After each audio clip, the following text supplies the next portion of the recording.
সেই জিলহজ মাসেও কোরবানি, মুহররম মাসেও কোরবানি। আরেকটু আস্তে করে বলি, জিলহজ মাসও কোরবানি,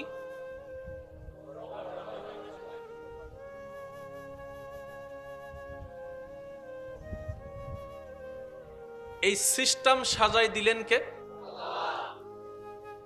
জিলহজ মাসের কোরবানি সামর্থ্যবানদের উপর, একটু রিপ্লে দিতে হবে। জিলহজ মাসের কোরবানি সামর্থ্যবানদের উপর। জিলহজ মাসের কোরবানির সাথে সম্পর্ক মালওয়ালাদের সাথে। জিলহজ মাসের কোরবানির সাথে সম্পর্ক সম্পদওয়ালাদের সাথে। জিলহজ মাসের কোরবানির সাথে সম্পর্ক সর্বস্তরের মুসলমানের সাথে। মুহররম মাসের কোরবানির সাথে সম্পর্ক সত্যিকার ঈমানদারদের সাথে। আর একটু জোরে। আজকে একটা কথা মাথায় এবং মনে সিল মেরে বসায় রাখেন, সেটা হলো আল্লাহ তাআলার প্রত্যেকটা কাজে কোনো না কোনো হিকমত আছেই আছে। সুবহানাল্লাহ, একটু জোরে। কাউকে ধনী বানিয়েছেন, সেখানেও হিকমত। কাউকে দরিদ্র বানিয়েছেন, সেখানেও হিকমত। কাউকে দেখার চোখ দিয়েছেন, সেখানেও হিকমত। কাউকে দেখার জন্য চোখ দেয় নাই, সেখানেও হিকমত। তাই তো আশিকরা বলে, আমার রব যেটাই করে যখন, সেটাই বান্দার ভালোর জন্যই করে। সুবহান। আর আল্লাহর কুদরত বুঝার মতো ক্যাপাসিটি, মিলিমিটার জ্ঞান, ব্রেন আমার, আপনার, আমাদের কারো কাছে। বিরক্ত হচ্ছেন না তো? সিডিং একখান হতা আছে আল্লাহর মায়ের ফয়তে বলি হর, কেউ হয় শেষ রাইতে, কেউ হয়। বাবা কথা বললেন না প্লিজ, আপনারা একটু বসেন, ওই পিছনের ভাইরা আবার বিরক্ত হয়ে যাবে। এই তো মাশাআল্লাহ, এই যে মাশাআল্লাহ মাশাআল্লাহ। হ্যাঁ, মিস্টার ফেরাউন, মিস্টার, তাকে তার সহচররা জানান দিল, তোমার দেশে জন্ম হবে একটা ছেলের, যার হাতে তোমার ধ্বংস। তারপর সিদ্ধান্ত ফেরাউনের কি? আমার দেশে যত পুত্র সন্তান হবে সবাইকে কতল করা হোক। একটু বুঝবেন, মূসা নবী আসবে কার পক্ষ থেকে? বিরোধী দলকে, ফেরাউন। ফেরাউনের সিদ্ধান্ত কি? আমার এলাকায়, আমার দেশে যত পুত্র সন্তান হবে সবাইকে, বলেন শেষ, সবাইকে। কিন্তু যখন আল্লাহর কুদরত আসে, মূসা নবীর আগমন হলো, আম্মা জান মূসা নবীকে বাক্সের মধ্যে বলে আল্লাহর নামে ছেড়ে দিলেন। ওই বাক্সটা এসে দাঁড়ালো ফেরাউনের ঘরে। আরেকটু আস্তে করে বলি, ওই বাক্সটা এসে দাঁড়ালো ফেরাউনের ঘরে। যাকে হত্যা করার জন্য ফেরাউন প্রস্তুত, আল্লাহ কুদরত দিয়ে সেই মূসা নবীকে তার ঘরে ঢুকাই দিলেন। এবার মা আলাদা, সন্তান আলাদা। মা তো মায়ের ঘরে, সন্তান তো এখানে। রব বলে যে আমার প্রেমিককে কষ্ট আমি দিব না। এবার বাচ্চার প্রেমে ওই ফেরাউনের অন্তরে আল্লাহ মায়া ঢুকাই দিল।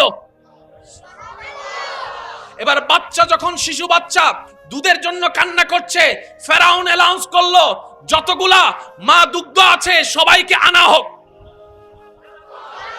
ওই সব লাইনের ভিতরে মূসা নবীর আসল মাও চলে আসছে। যে আসে দুধ মুখে দেয়, মূসা নবী মুখে দুধ নেয়। যাইতে যাইতে যাইতে যাইতে আসলেন আসল মা। মূসা নবী দুধ মুখে নিলেন। ফেরাউন বলে যে তোমারে লাগবে। আমি কি বুঝাতে পারছি কথাগুলা? আল্লাহর প্রেমে হারালেন, আবার আল্লাহ মিলাই দিলেন। ফেরাউনের বুদ্ধি চিন্তা যত প্ল্যানিং ছিল সব শেষ হয়ে গেল। সুবহানাল্লাহ, জোরে বলি। কুদরত কার? হিকমত কার?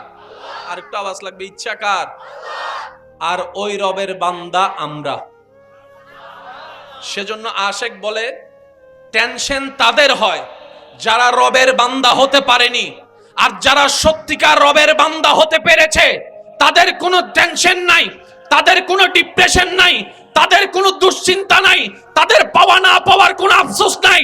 যার জ্বলন্ত বাস্তব প্রমাণ বিশ্ববাসীকে আঙ্গুল দিয়ে দেখাই গেলেন কারবালার ময়দানে ইমাম আলী মাকাম ইমাম হুসাইন রাদিয়াল্লাহু তাআলা চিৎকার দিয়ে বলেন কোনো টেনশন ফানি নাই, টেনশন তারপরে থাকার মতো ঘর নাই, টেনশন। জগৎ জিজ্ঞেস করে, ও ইমাম হুসাইন, একটু না পাইলে আমরা যে টেনশন করি, আপনি তো কিছুই পাচ্ছেন না, টেনশন নাই কেন? টেনশন করার মতো যে যা আছে সব তো রবের নামে।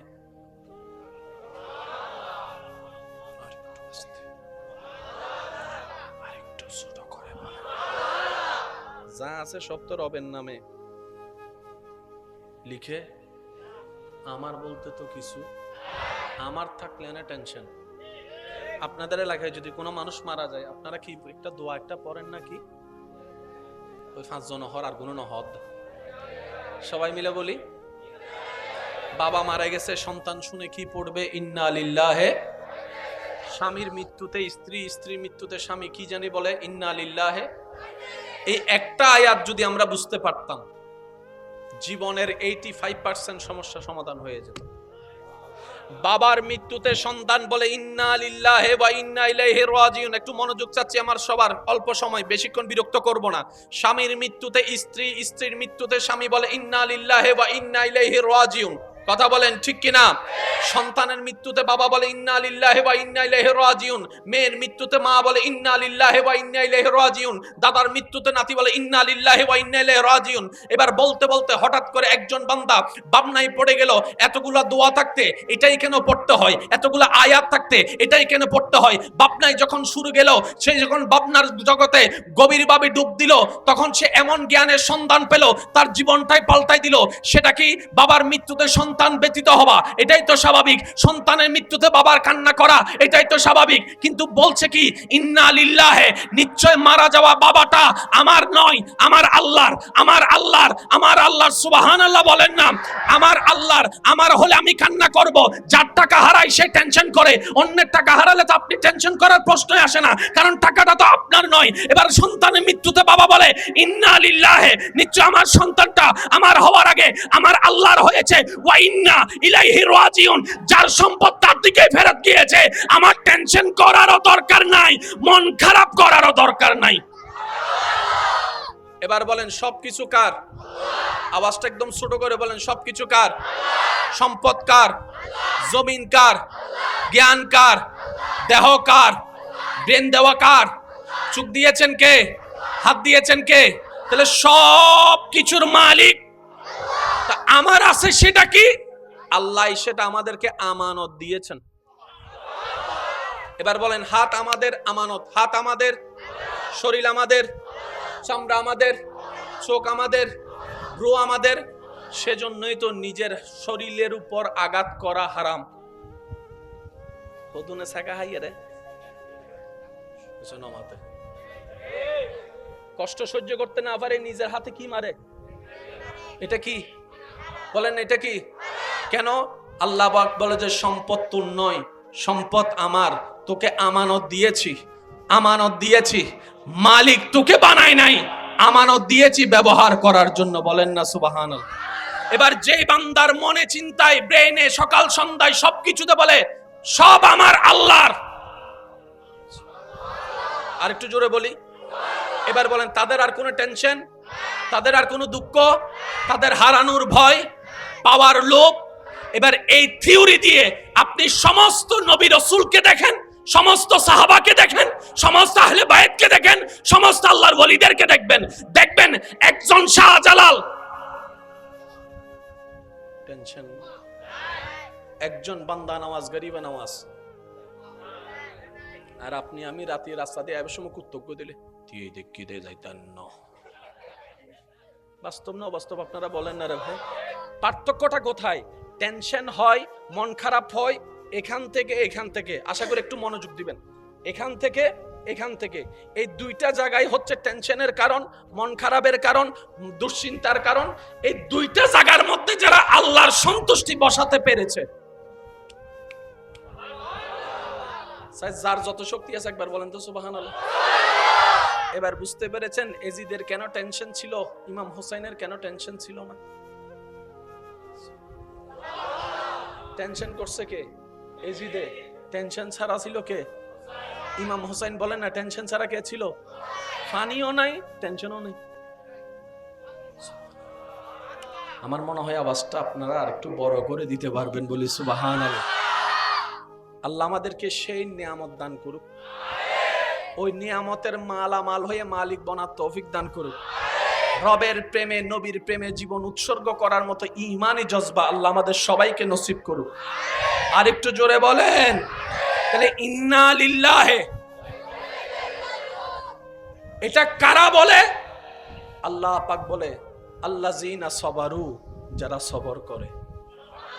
আর যারাই সবর করে ইন্নাল্লাহা মা'আস সাবিরিন, আমি রব ওদের সাথেই আছি।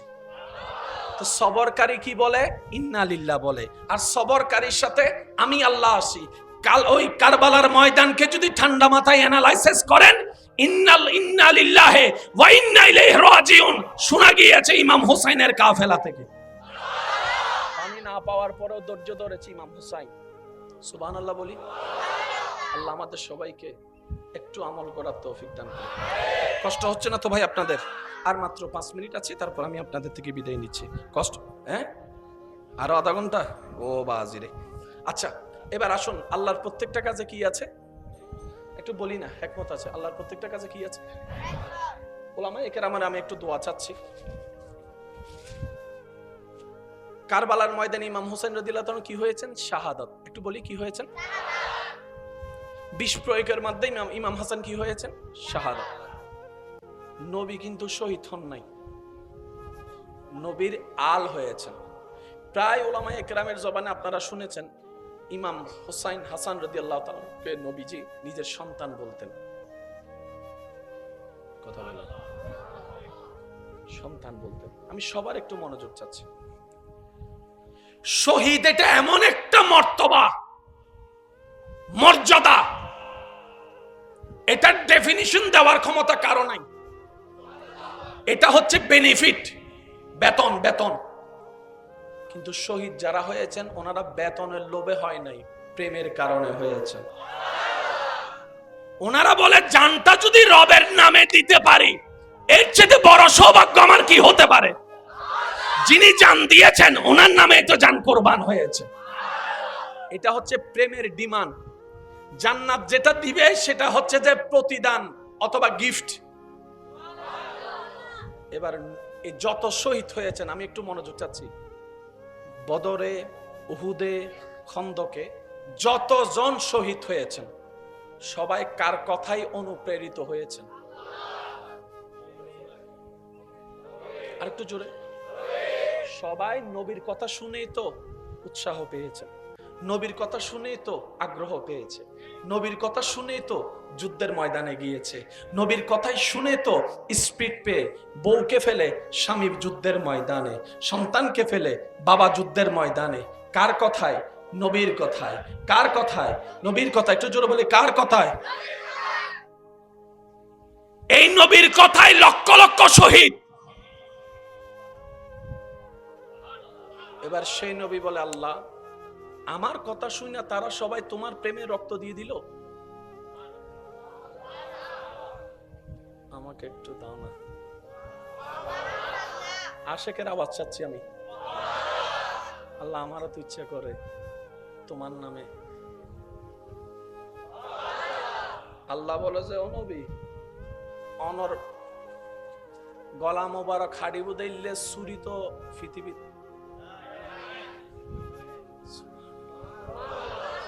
অনর গলা হাড়ি বুদাইলে সুরি পৃথিবীর, আর অনর পুকুর উদ্দি বইয়ের গলা হাড়ি বুদে ইল্লে বাফর ফুটো তো নাই। নবী হদ্দাল্লাহ কি তোলে শহীদ নইতাম না, আর মনে সাথ দাও না আল্লাহ শহীদ হই বেল্লাই। আল্লাহ আন নবীর দোয়া কবুল করিয়ে রে, নবীর শাহাদাতর স্বাধীন দিয়ে দে। দুইজনের মাধ্যমে গোলদি ইমাম হাসান আর গোলদি ইমাম হুসাইন। এবার হন বাফর আদাইন্না হাস গড়ে দহনে আয় কিন্তু বমুক নি মারে দিম দে বাজে আবাসি ছোট হইলে আর কেন জোর হন বাবার আদাইন্না হাম গড়ে দহনে দাদার আদাইন্না হাম গড়ে হনে নাতিয়ে নবী হদ্দিন আর ফুয়া আর কেন জোর হন না ইমাম হাসান ওরটা হাত ফুয়া হুসাইন ওরটা হাত ফুয়া আল্লাহ হদ দাও নবী হুসাইনুম মিন্নি ওয়া আনা মিন হুসাইন। শাহাদাতের মর্যাদা হাসান হুসাইনের মাধ্যমে আল্লাহ। আর কেন জোরে হন যাবে না ইন বাজি হিকমত হার কেন জোরে হন না হিকমত হার। এবার মজার বিষয়টা শুনেন, এখন 2000 কত সাল, এখন তো পণ্ডিতের অভাব নাই, এখন পণ্ডিতের অভাব। ফেসবুক খুললেই পণ্ডিত, চাঁদ দোকানে বসলেই পণ্ডিত। তো পণ্ডিতের ভিতরে একজন হলো তো বলতো, আল্লাহ মাফ করুক, মোহাম্মদ শহীদের কথা বলে সবাইকে মাঠে নামাই দিছে। বলার সুযোগ তো আছে। মোহাম্মদ শহীদের প্রেম বুঝে অন্যের ছেলেদেরকে মাঠে নামাই দিছে, নিজের গুলাকে শহীদ হতে দেয় নাই। অপবাদ একটা দেওয়ার সুযোগ ছিল, আল্লাহ পাক বলে অপবাদ দেওয়ার সুযোগ দিব না। নবীর পরিবার থেকে হাসানও শহীদের দলে, হুসাইনও শহীদের দলে, আলে মোহাম্মদ অনেকজন শহীদের দলে যোগ দিয়েছেন। সুবহান আল্লাহ।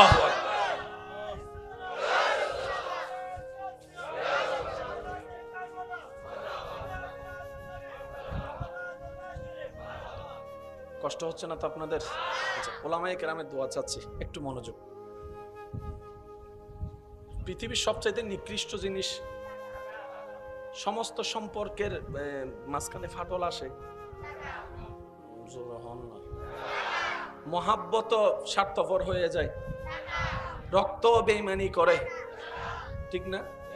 ইসলামে রাষ্ট্রে এই টাকা কেন্দ্রিক একটা ইবাদত আছে, সেটার নাম যাকাত।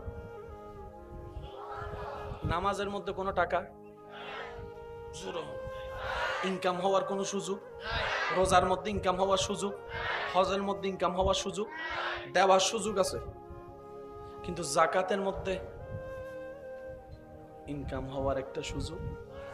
এবার উলামায়ে কেরামের দোয়া চাচ্ছি, আল্লাহ ইসলামটাকে কত সুন্দর চমৎকার করে সাজিয়ে দিয়েছেন। যাকাতের ফয়সালায় এসে নবী বললেন, উম্মতে রাসূল সামর্থ্যবান হলে যাকাত দিবে, গরিব হলে যাকাত।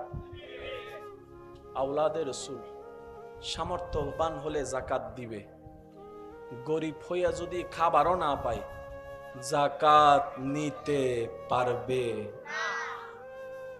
আমি বুঝাইতে পারিনি, মনে ব্যর্থতা আমার, আমি মনে হয় কথাটা আপনাদেরকে বুঝাইতে পারিনি। উম্মতে রাসূল ও নবীর উম্মত, আলে রাসূল ও নবীর উম্মত।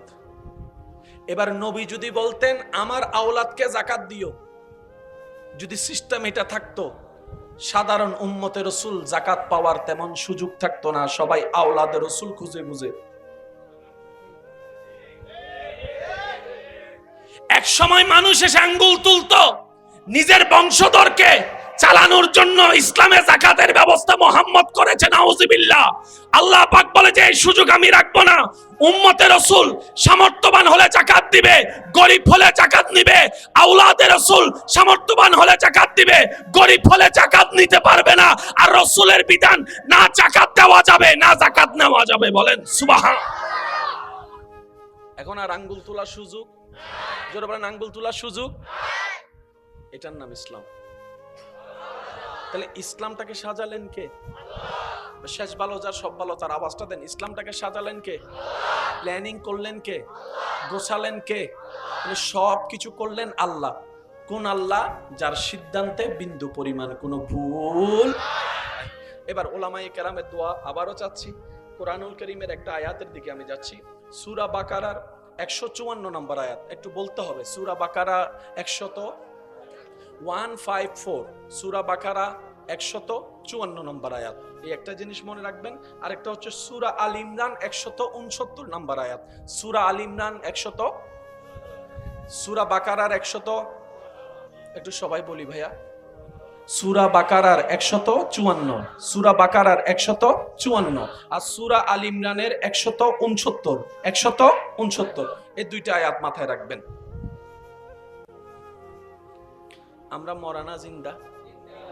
জান চলে গেলে, জোরে বলি, জান চলে গেলে। এটা নিয়ে কারো কোনো দ্বন্দ্ব, সে যেই হোক, মরা মানি মরা, জিন্দা মানি জিন্দা। তো জিন্দা হওয়ার জন্য হার্ট চলতে হবে। চলছে জিন্দা।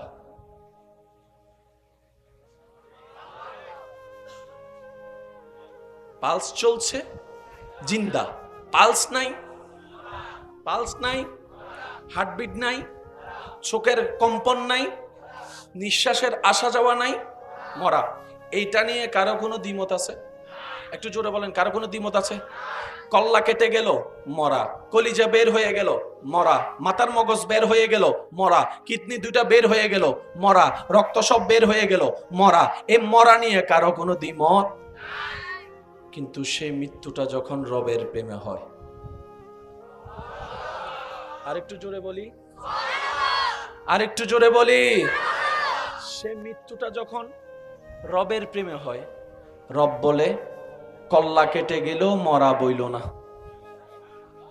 আরেকটু আস্তে করে বলি, হল্লা হারিয়ে গেল, মরানো হইস। কলিজে বাইরে গেল, মরানো হইস। রক্ত বাইরে গেল, মরানো হইস। কিডনি বাইরে গেল, মরানো হইস। ক্ষত বিক্ষত হয়ে গেল, মরানো হইস। নিঃশ্বাস ন দেহিল, মরানো হইস।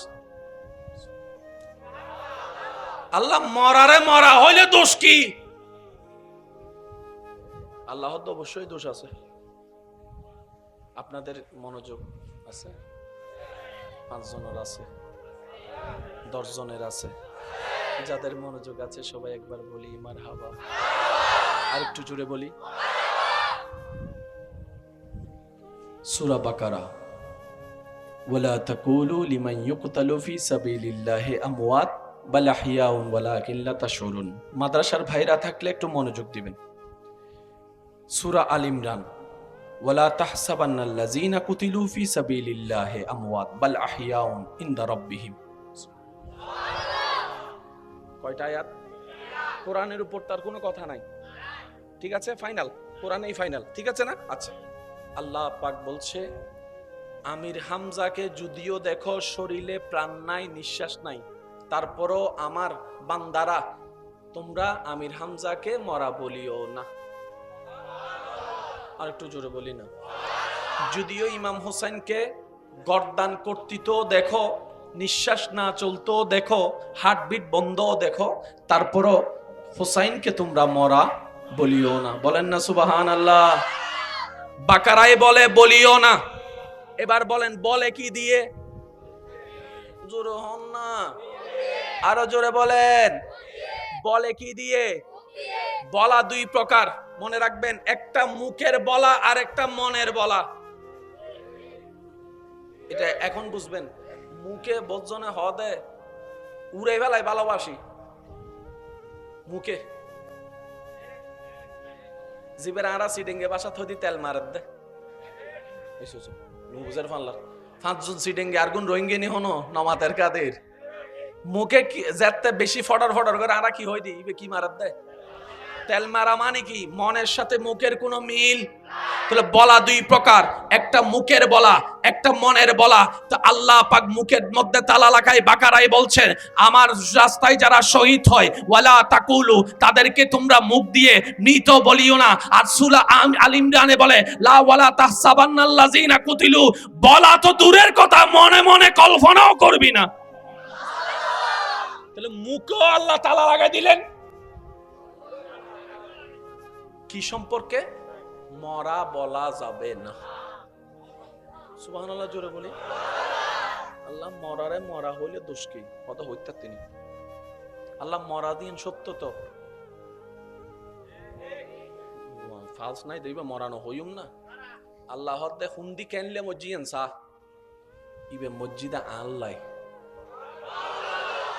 और जोर से कहो यार सुबहान अल्लाह আল্লাহ পাক বলে সে মরেছে আমার জন্য আর আমি হচ্ছি হায়াত দাতা আমি হচ্ছি জীবন দাতা আমি রব যখন চাই তখন পাথরের ভিতর থেকে উট বের করে দিতে পারি জিন্দা অবস্থায় যারা আমার জন্য মরে ওয়ালা তাকুলু তাদেরকে মৃত্যু বলিও না কেন বালাহিয়াউন ওয়ালাকিন লা তাশউরুন তারা যেখানে আছে যে অবস্থায় আছে আমি আল্লাহ কুদরতি ব্যবস্থাপনায় তাদেরকে জিন্দা করে রেখেছি বলেন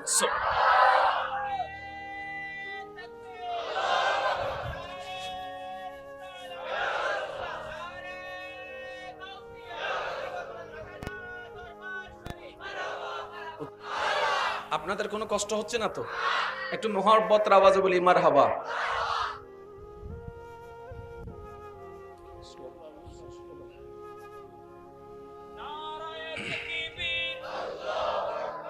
नाराए रिसालत नाराए गौसिया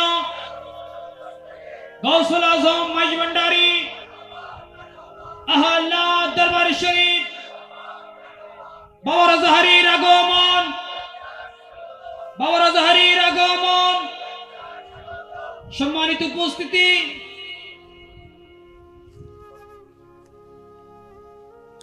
আল্লাহুম্মা সাল্লি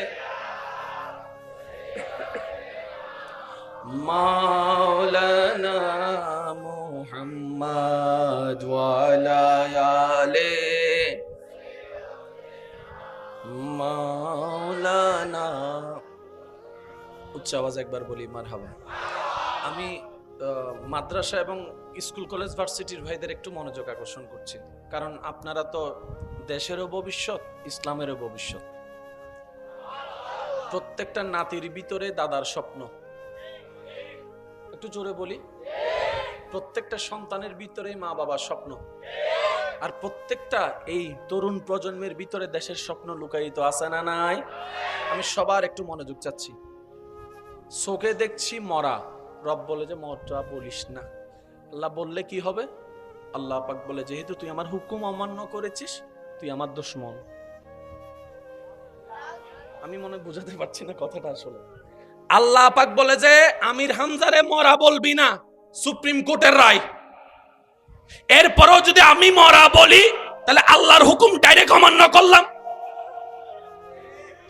আর আল্লাহ পাক বলে যে তুই আমার হুকুম অমান্য করছস তুই আমার দুশমন আর আমার দুশমন কখনো জান্নাতে যাওয়া তো দূরের কথা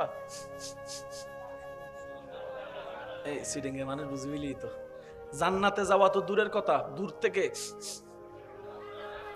জান্নাতে তারাই যাবে যারা আমার রহমত পাবে আর একটু জোরে বলি আশা করি শব্দটা একটু খেয়াল করলে বুঝতে পারবেন আল্লাহ পাক বলে জান্নাত সবাই চায় আর জান্নাতে তারাই যাবে যারা আমার রহমত পাবে যারা আমার রহমত পাবে তাই তো কোরআন বলে ওয়ামা আরসালনাকা ইল্লা রাহমাতাল লিল আলামিন রহমতের ভান্ডার আমি আল্লাহ নবীকে বানিয়ে দিলাম সুবহান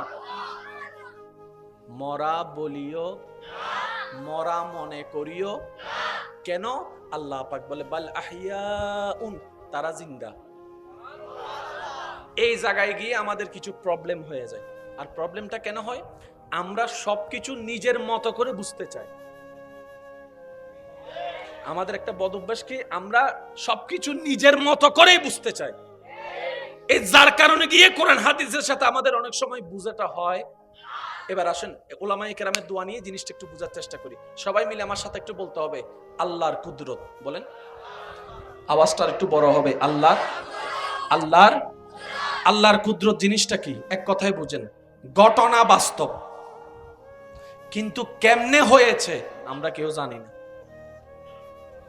আবার বলি আল্লাহর কুদরত মানে কি ঘটনা বাস্তব ঘটনা সত্য কিন্তু কেমনে কি হয়েছে আমরা কেউ জানি কারণ আমরা জানি চলার জন্য গাড়ির জন্য চলতার জন্য ইঞ্জিন লাগে ইঞ্জিনের জন্য তেল লাগে এটা হচ্ছে আমাদের ব্রেন কিন্তু আল্লাহ যখন চাই মেশিন ইঞ্জিন ছাড়া ম্যাক চালাইতে পারে এবার ম্যাক কেমনে চলে কি জানি সলের দিন না দের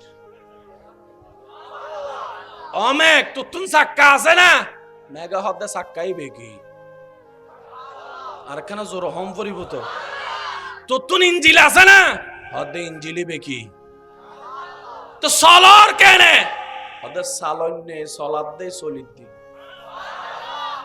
ইবেন নাম কুদরত। কুদরত মানে কি বুঝতে পারছি? ঘটনা বাস্তব, কিন্তু কেমনে হয়। আর যদি আপনি এখন আমাকে বলবেন ভাইয়া এটা বিজ্ঞানের ব্যাখ্যা আছে, আমি বলবো বিজ্ঞানের ব্যাখ্যাটাও অপূর্ণ। রবের কুদরত বুঝার মতো জ্ঞান আমরা যাই করি কল্পনা করে বলি। সেজন্য বিজ্ঞানে 10 বছর আগে একজন একটা বলে, একই বিষয়ে 10 বছর পর আরেকজনে আরেকটা বলে। মডার্ন যত হবে ততই সবকিছুর পরিবর্তন হবে। কথা বলেন ঠিক কিনা? তাহলে আল্লাহর কুদরত মানে কি? ঘটনা বাস্তব, কিন্তু কেমনে কি হয় আমরা জানি। মেঘ আল্লাহর কুদরত, খুঁটি ছাড়া আসমান আল্লাহর কুদরত। সুবহানাল্লাহ বলতে হবে। আচ্ছা, পাহাড় আছে, পাহাড় সবগুলা মাটি না? আমাদের দেশে যেগুলা পাহাড় সবগুলা কি? এবার আপনি আমি সবাই মিলে ধরেন 10 বছর এখানে একটা মাটি জমাই, স্তূপ বড় হবে।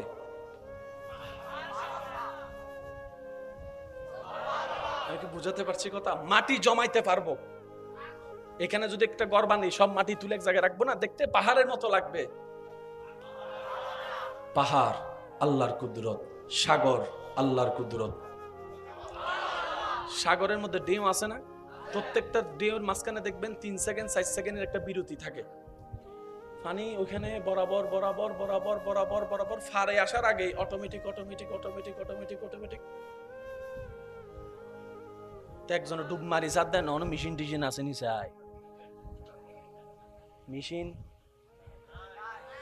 মেশিন দেওয়াল কিরে ডেও তুই আর কেনে হদায়। আর একটু জোরে বলি, এটা কি? টিস্যু বলেন, এটা কি? এটা দিয়ে একটা কাজ আছে বললাম। এটা কি? টিস্যু। টুরো টুরো ওই সিডিংয়ে মানুষ নামাতে ইয়েন কি সাইয়েন দি কি করিবেন গরন আর বদ্দারে দিনে হাত দিন দি কি করিবেন গরম। অত তুই গরমু কি করিবি, আমি কি করতাম ইয়েন দিয়ে? কোন কাজ হবে? জোরে বলেন না, কোন কাজ হবে?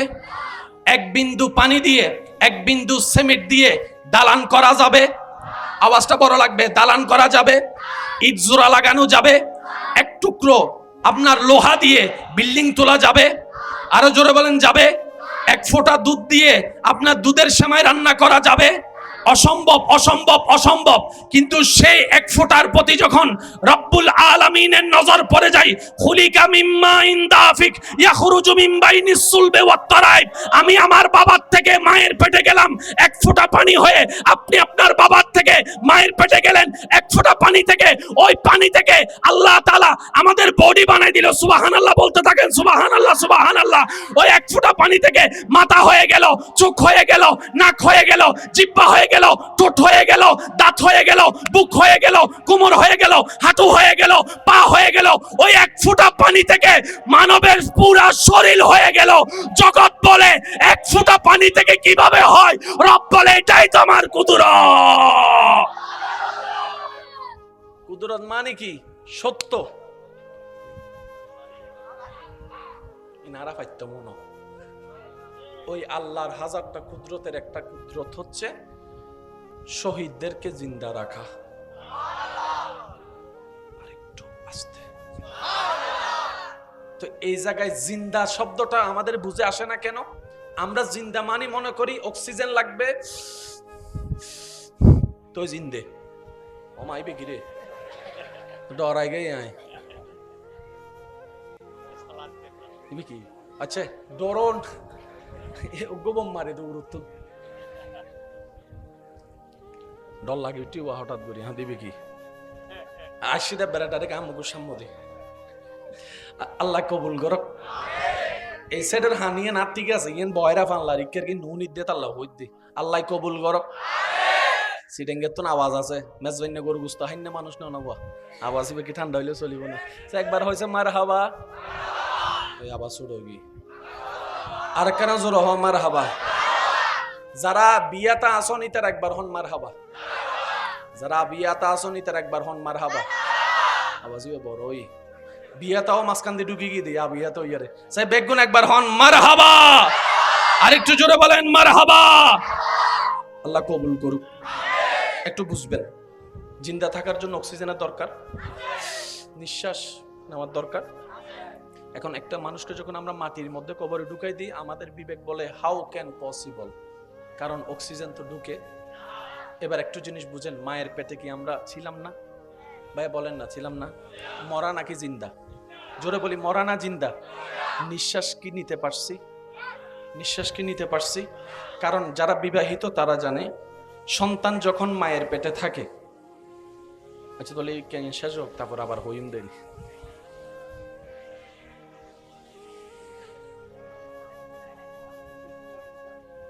মশার নানা আওয়াজ করে সব। একবার দরুদ শরীফ পড়েন, আল্লাহুম্মা সাল্লি আলা মাওলানা মুহাম্মদ ওয়া আলা আলি সাইয়্যিদিনা।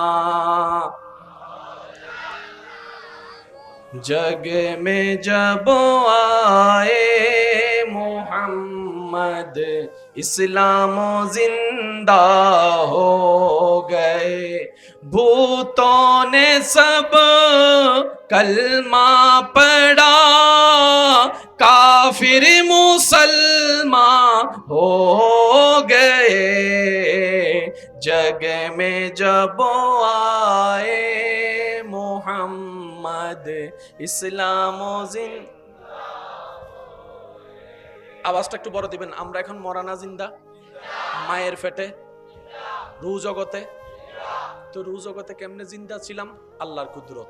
মায়ের পেটে আমরা কেমনে জিন্দা ছিলাম? আল্লাহর কুদরত। এখন কিভাবে জিন্দা আছি? আল্লাহর কুদরত। কবরে কিভাবে জিন্দা থাকবো? আল্লাহর কুদরত। হাসরে কিভাবে জিন্দা থাকবো? আল্লাহর কুদরত। জান্নাতে কিভাবে জিন্দা থাকবো? আল্লাহর কুদরত। জিন্দা আছে সেটা জানি, কেমনে? একটু জোরে বলতে হবে, কেমনে? জানে কে? ফায়সালা শেষ, মনে থাকবে ইনশাআল্লাহ। তা আমাদের দায়িত্ব কি? জিন্দা মানা। এটা নিয়ে যুদ্ধ করার দায়িত্ব আমাদের। আল্লাহ পাক বলে যে আমি জিন্দা রাখতে পারি, তোর বিশ্বাস আছে? আমরা বললাম যে আল্লাহ আছে। আল্লাহ পাক বলে যে তাহলে মাইনা নে। আমি আমাদের কাজ কি? মেনে। একটু জোরে বলে, আমাদের কাজ কি? এবার আসেন, শহীদ জিন্দা। সেই শহীদ যার কথা শুনে রবের প্রেমে শহীদ হয়েছে, শহীদ জিন্দা, সেই নবী। সেই নবী तू जिंदा है वल्लाह, तू जिंदा है वल्लाह, तू जिंदा है वल्लाह, मेरे चश्मे आलम से चुप जाने वाले। জিন্দা কিভাবে? জোরে বলেন না। এবার চমৎকার একটা আয়াত। আমরা একটা দোয়া করি না, আল্লাহ রিজিক বাড়াই দাও। রিজিক দাও। রিজিক মানে কি? বেশিরভাগ মানুষ হবে রিজিক মানে ইবেরি। তো হনজুর যদি হনমিককে যাইয়ারে দোয়া করে আল্লাহ ইতারে করে রিজিক বাড়াই দাও, তার মানে কি? আল্লাহ গত বছর তারারে তুই 50 বস্তা চল দিও, এই বছর 100 বস্তা করে দাও। অর্থ ইয়েন না? রিজিক মানে আল্লাহর প্রত্যেকটা রহমত। আর একটু জোরে বলি, রিজিক মানে আল্লাহর প্রত্যেকটা। রিজিকের জন্য দোয়া করা মানে আল্লাহ তার চোখের দৃষ্টি তুমি আরো বাড়াই দাও, আল্লাহ তার জ্ঞান তুমি আরো বাড়াই দাও, তার শরীরটা সুস্থ করে দাও, তার ইনকামে বরকত করে দাও, তার খাবারের মধ্যে বরকত করে দাও, তার পরিবারে বরকত করে দাও, তার সন্তানে বরকত করে দাও, তার সন্তানের স্বভাব চরিত্রের মধ্যে বরকত করে দাও, তার ইবাদতে বরকত করে দাও, তার নামাজে বরকত করে দাও, তার রোজায় বরকত করে দাও, তার সম্পদে বরকত করে দাও। আল্লাহ তার জন্য তুমি যত ধরনের রহমত রাখছো সব রহমতে বরকত করে দাও। এটার নাম কি? রিজিক। একটু সবাই বলি, এটার নাম কি? এটার নাম কি? আমির হামজাকে নিতর দেহ পড়ে আছে, আল্লাহ পাক বলে যে মরা বলিস না, কারণ আমার প্রেমে মরছে। তো যে আমার প্রেমে পড়ে সে মরা না, জিন্দা। এবার আসুন, আমি 2 মিনিট নিয়ে আপনাদের কষ্ট হবে না তো? সূরা আল ইমরানের 169 নম্বর আয়াত, বাল আহইয়াউন তারা জিন্দা। আল্লাহ কোথায় জিন্দা? আল্লাহ পাক বলে ইনদা রাব্বিহিম, আমি আল্লাহর কাছে জিন্দা। আল্লাহ ওনার দেহ তো আমরা মাটিতে এনে রাখছি। আবার বলছি সূরা আল ইমরান 169 নম্বর আয়াত, ইনদা রাব্বিহিম, আমি রবের নিকট তারা জিন্দা। শুধু জিন্দা নয়, ইউরজাকুন, আমি আল্লাহ প্রতি মুহূর্তে তাদেরকে রিজিক দিচ্ছি। আর একটু জোরে, এটা দেখা যাচ্ছে আপনাদের এখানে দেখা যাচ্ছে? ইউরজাকুন, প্রতি মুহূর্তে আমি আল্লাহ তাদেরকে রিজিকও দিচ্ছি। তোরা তো মারা বাইবা বসে রইছস, আমি রিজিকও দিচ্ছি। তো দুনিয়াতে যতক্ষণ থাকে ততক্ষণ খাবারের দরকার। একটু জোরে বলি না রে ভাইয়া, দুনিয়ায় যতক্ষণ শরীরে সুস্থ শক্তির জন্য খাবারের দরকার, তো কবরে তো খাবারের দরকার নাই। 5 ওয়াক্ত নামাজ আছে না, এটা কতক্ষণ পর্যন্ত? যতক্ষণ নিঃশ্বাস বের না হয় ততক্ষণ পর্যন্ত নামাজ। কবরে গেলে কিন্তু আর নামাজ পড়ার সুযোগ, জান্নাতে নামাজ পড়ার সুযোগ, কারণ আমলের জায়গা হচ্ছে দুনিয়া। আর একটু জোরে বলি না রে ভাই, আমরা দুনিয়াতে যে আমল করছি হাসরে সেটা আমাদের শুধু সাবমিট করতে হবে। আল্লাহ এটা করছি, এটা করছি, এটা করছি।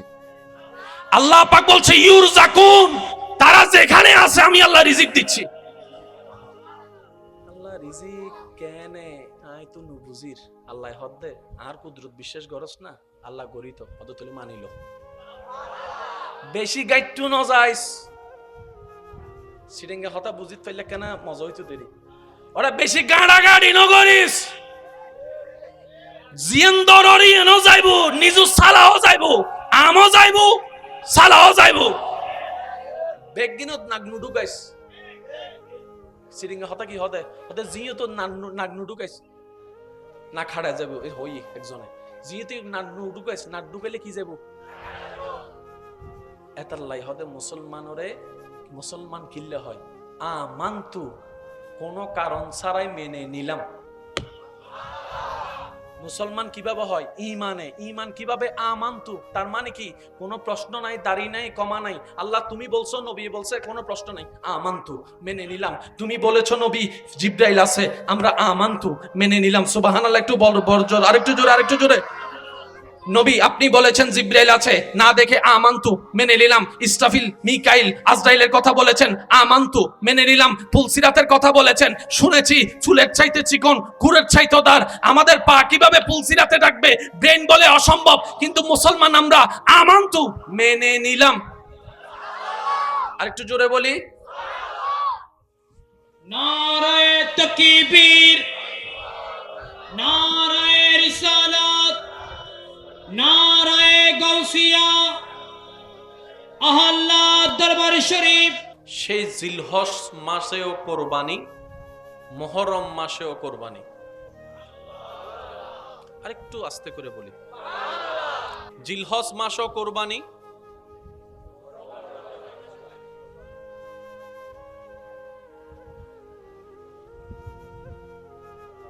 এই সিস্টেম সাজাই দিলেন কে?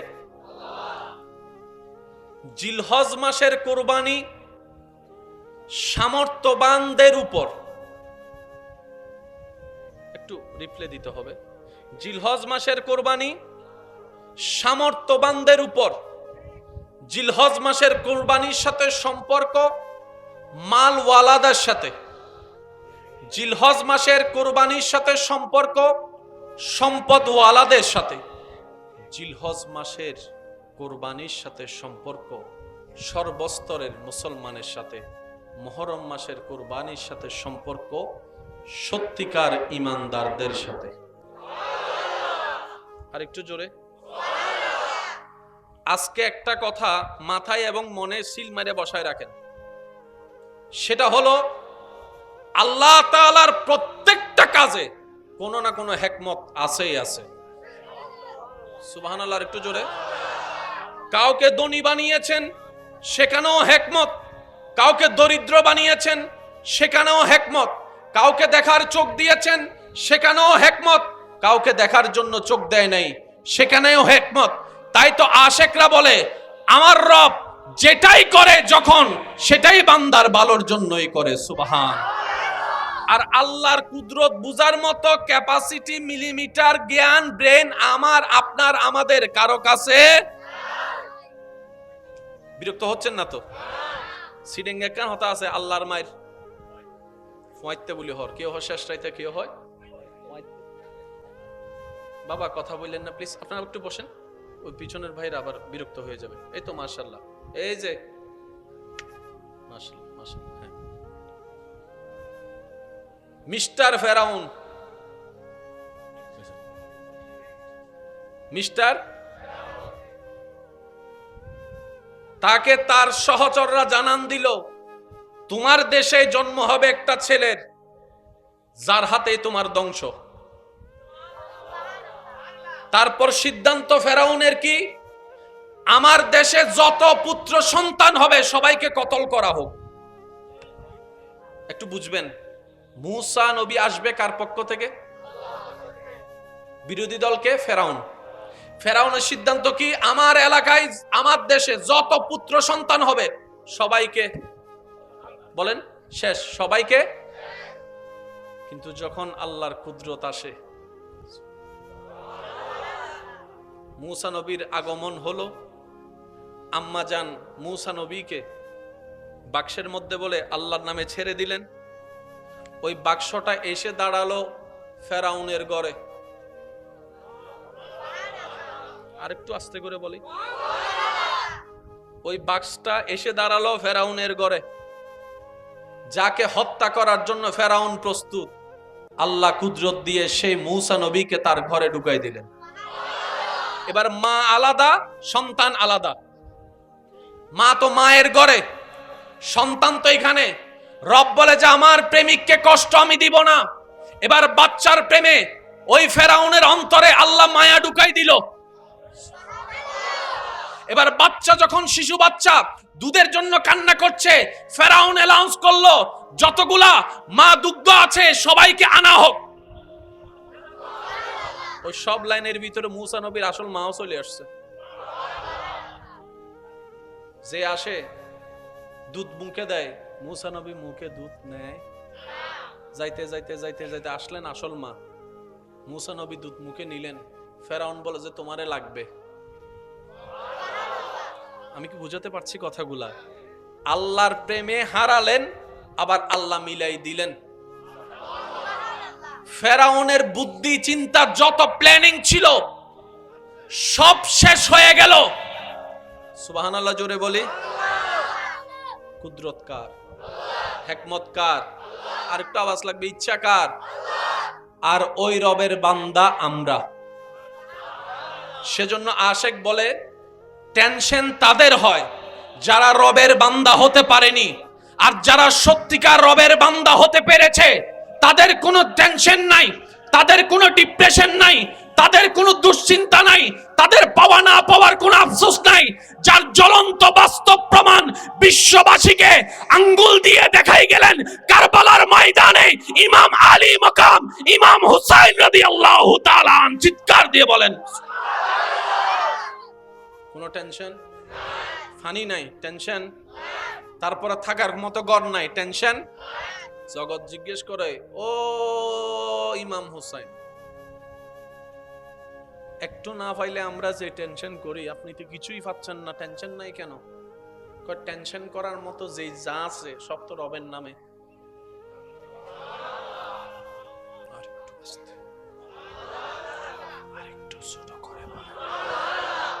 যা আছে সব তো রবের নামে লিখে। আমার বলতে তো কিছু, আমার থাকলে না টেনশন। আপনাদের এলাকায় যদি কোনো মানুষ মারা যায়, আপনারা কি একটা দোয়া একটা পড়েন নাকি? ওই 5 জন হর আর গুণ নহদ সবাই মিলে বলি, বাবা মারা গেছে, সন্তান শুনে কি পড়বে? ইন্না লিল্লাহি। স্বামীর মৃত্যুতে স্ত্রী, স্ত্রীর মৃত্যুতে স্বামী কি জানি বলে? ইন্না লিল্লাহি। এই একটা আয়াত যদি আমরা বুঝতে পারতাম, জীবনের 85% সমস্যা সমাধান হয়ে যেত। বাবার মৃত্যুতে সন্তান বলে ইন্না লিল্লাহি ওয়া ইন্না ইলাইহি রাজিউন। একটু মনোযোগ চাচ্ছি আমার সবার, অল্প সময়, বেশিক্ষণ বিরক্ত করব না। স্বামীর মৃত্যুতে স্ত্রী, স্ত্রীর মৃত্যুতে স্বামী বলে ইন্না লিল্লাহি ওয়া ইন্না ইলাইহি রাজিউন। কথা বলেন ঠিক কিনা? সন্তানের মৃত্যুতে বাবা বলে ইন্না লিল্লাহি ওয়া ইন্না ইলাইহি রাজিউন, মেয়ের মৃত্যুতে মা বলে ইন্না লিল্লাহি ওয়া ইন্না ইলাইহি রাজিউন, দাদার মৃত্যুতে নাতি বলে ইন্না লিল্লাহি ওয়া ইন্না ইলাইহি রাজিউন। এবার বলতে বলতে হঠাৎ করে একজন বান্দা ভাবনায় পড়ে গেল, এতগুলা দোয়া থাকতে এটাই কেন পড়তে হয়, এতগুলা আয়াত থাকতে এটাই কেন পড়তে হয়। ভাবনায় যখন শুরু গেল, সে যখন ভাবনার জগতে গভীরভাবে ডুব দিল, তখন সে এমন জ্ঞানের সন্ধান পেল, তার জীবনটাই পাল্টাই দিল। সেটা কি? বাবার মৃত্যুতে সন্তান ব্যতীত হওয়া, এটাই তো স্বাভাবিক। সন্তানের মৃত্যুতে বাবার কান্না করা, এটাই তো স্বাভাবিক। কিন্তু বলছে কি ইন্না লিল্লাহি, নিশ্চয় মারা যাওয়া বাবাটা আমার নয়, আমার আল্লাহর। আমার আল্লাহর, আমার আল্লাহর। সুবহানাল্লাহ বলেন না? আমার আল্লাহর। আমার হলে আমি কান্না করব।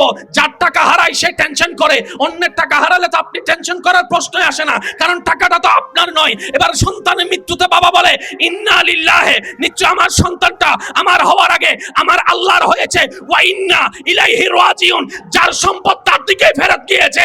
আমার টেনশন করারও দরকার নাই, মন খারাপ করারও দরকার নাই। এবার বলেন সবকিছু কার? আওয়াজটা একদম ছোট করে বলেন, সবকিছু কার? সম্পদ কার? জমিন কার? জ্ঞান কার? দেহ কার? ব্রেন দেওয়া কার? চোখ দিয়েছেন কে? হাত দিয়েছেন কে? তাহলে সব কিছুর মালিক তা আমার আছে, সেটা কি? আল্লাহ সেটা আমাদেরকে আমানত দিয়েছেন। এবার বলেন হাত আমাদের আমানত, হাত আমাদের, শরীর আমাদের, চামড়া আমাদের, চোখ আমাদের, ভ্রু আমাদের। সেজন্যই তো নিজের শরীরের উপর আঘাত করা হারাম। কদুনে ছাকা হাইয়ে রে নমাতে কষ্ট সহ্য করতে না পারে নিজের হাতে কি মারে? এটা কি? বলেন এটা কি? কেন? আল্লাহ পাক বলে যে সম্পদ তোর নয়, সম্পদ আমার, তোকে আমানত দিয়েছি, আমানত দিয়েছি। মালিক তোকে বানায় নাই, আমানত দিয়েছি ব্যবহার করার জন্য। বলেন না সুবহানাল্লাহ? এবার যেই বান্দার মনে, চিন্তায়, ব্রেনে সকাল সন্ধ্যায় সবকিছুতে বলে সব আমার আল্লাহর, আর একটু জোরে বলি। এবার বলেন তাদের আর কোনো টেনশন, তাদের আর কোনো দুঃখ, তাদের হারানোর ভয়, পাওয়ার লোভ। এবার এই থিওরি দিয়ে আপনি সমস্ত নবী রাসূলকে দেখেন, সমস্ত সাহাবাকে দেখেন, সমস্ত আহলে বায়তকে দেখেন, সমস্ত আল্লাহর ওলিদেরকে দেখবেন, দেখবেন একজন শাহজালাল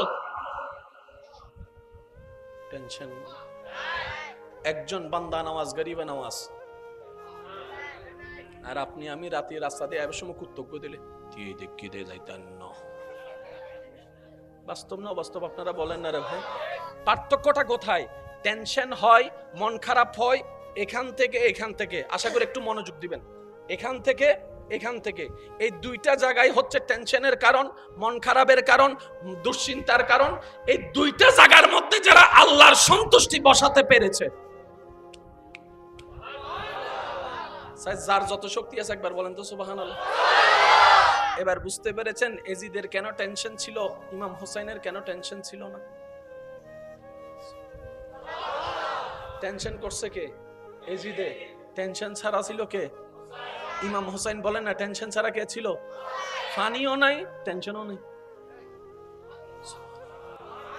আমার মনে হয় আওয়াজটা আপনারা আর একটু বড় করে দিতে পারবেন বলি সুবহানাল্লাহ। আল্লাহ আমাদেরকে সেই নিয়ামত দান করুক, ওই নিয়ামতের মালামাল হয়ে মালিক বনার তৌফিক দান করুক। রবের প্রেমে, নবীর প্রেমে জীবন উৎসর্গ করার মতো ঈমানি জজবা আল্লাহ আমাদের সবাইকে নসিব করুক। আর একটু জোরে বলেন তাহলে ইন্না লিল্লাহি। এটা কারা বলে? আল্লাহ পাক বলে আল্লাযিনা সবারু, যারা সবর করে। আর যারাই সবর করে ইন্নাল্লাহা মা'আস সাবিরিন, আমি রব ওদের সাথেই আছি। তো সবরকারী কি বলে? ইন্না লিল্লাহ বলে। আর সবরকারীর সাথে আমি আল্লাহ আছি। কাল ওই কারবালার ময়দানকে যদি ঠান্ডা মাথায় অ্যানালাইসিস করেন, ইন্না লিল্লাহি ওয়া ইন্না ইলাইহি রাজিউন শোনা গিয়েছে ইমাম হুসাইনের কাফেলা থেকে। পানি না পাওয়ার পরেও ধৈর্য ধরেছে ইমাম হুসাইন। সুবহানাল্লাহ বলি। আল্লাহ আমাদের সবাইকে একটু আমল করার তৌফিক দান করুন। কষ্ট হচ্ছে না তো ভাই আপনাদের? আর মাত্র 5 মিনিট আছে, তারপর আমি আপনাদের থেকে বিদায় নিচ্ছি। কষ্ট? হ্যাঁ, আরো আধা ঘন্টা? ও বাজিরে। আচ্ছা, এবার আসুন আল্লাহর প্রত্যেকটা কাজে কি আছে একটু একটু বলি না, হিকমত আছে আল্লাহর প্রত্যেকটা কাজে। কি আছে? ওলামায়ে কেরামের আমি একটু দোয়া চাচ্ছি। কারবালার ময়দানে ইমাম হোসেন রাদিয়াল্লাহু তাআলা কি হয়েছেন? শাহাদাত। একটু বলি কি হয়েছেন?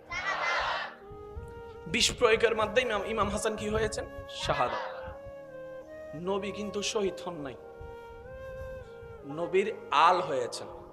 প্রায় ওলামায়ে কেরামের জবানে আপনারা শুনেছেন ইমাম হুসাইন হাসান রাদিয়াল্লাহু তাআলাকে নবীজি নিজের সন্তান বলতেন। কথা বলেন, সন্তান বলতেন। আমি সবার একটু মনোযোগ চাচ্ছি।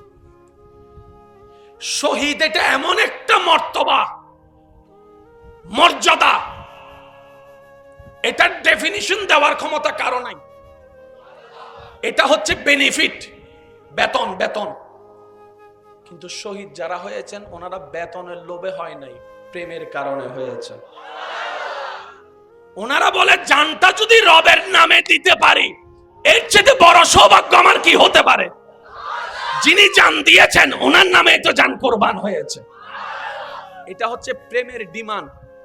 জান্নাত যেটা দিবে সেটা হচ্ছে যে প্রতিদান অথবা গিফট। এবার এই যত শহীদ হয়েছেন আমি একটু মনোযোগ চাচ্ছি। বদরে, উহুদে, খন্দকে যতজন শহীদ হয়েছেন সবাই কার কথাই অনুপ্রেরিত হয়েছেন? আর একটু জোরে।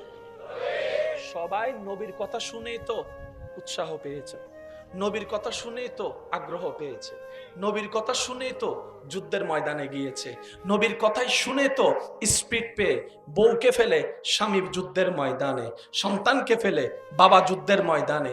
কার কথায়? নবীর কথায়। কার কথায়? নবীর কথায়। একটু জোরে বলি, কার কথায়? এই নবীর কথায় লক্ষ লক্ষ শহীদ। এবার সেই নবী বলে, আল্লাহ আমার কথা শুনে তারা সবাই তোমার প্রেমে রক্ত দিয়ে দিল, আমাকে একটু দাও না। আশেকের আওয়াজ চাচ্ছি আমি। আল্লাহ আমারও তো ইচ্ছা করে তোমার নামে। আল্লাহ বলে যে, ও নবী, অনর গলা মোবারক হাড়ি বুদাইলে চুরি তো পৃথিবী,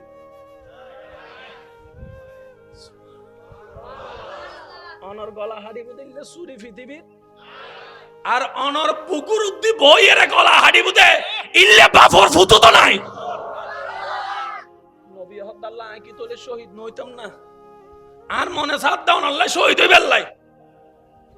আল্লাহ আন নবীর দোয়া কবুল করিয়ে রে নবীর শাহাদাতর স্বাধীন দিয়ে দে দুইজনের মাধ্যমে, গোলদি ইমাম হাসান আর গোলদি ইমাম হুসাইন।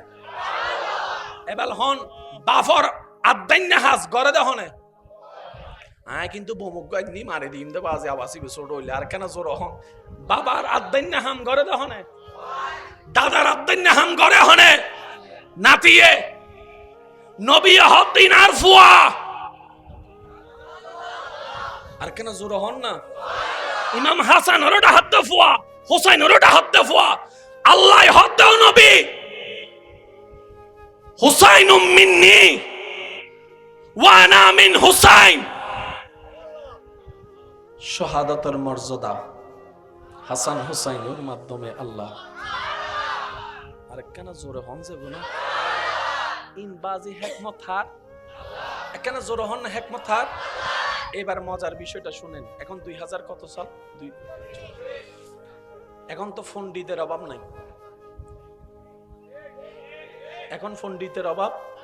ফেসবুক খুললেই পণ্ডিত, চাঁদ দোকানে বসলেই পণ্ডিত। তো পণ্ডিতের ভিতরে একজন হলো তো বলতো, আল্লাহ মাফ করুক, মোহাম্মদ শহীদের কথা বলে সবাইকে মাঠে নামাই দিছে। বলার সুযোগ তো আছে। মোহাম্মদ শহীদের প্রেম বুঝে অন্যের ছেলেদেরকে মাঠে নামাই দিছে, নিজের গুলাকে শহীদ হতে দেয় নাই। অপবাদ একটা দেওয়ার সুযোগ ছিল, আল্লাহ পাক বলে অপবাদ দেওয়ার সুযোগ দিব না। নবীর পরিবার থেকে হাসান ও শহীদের দলে, হুসাইন ও শহীদের দলে, আলে মোহাম্মদ অনেকজন শহীদের দলে যোগ দিয়েছেন। সুবহান আল্লাহ।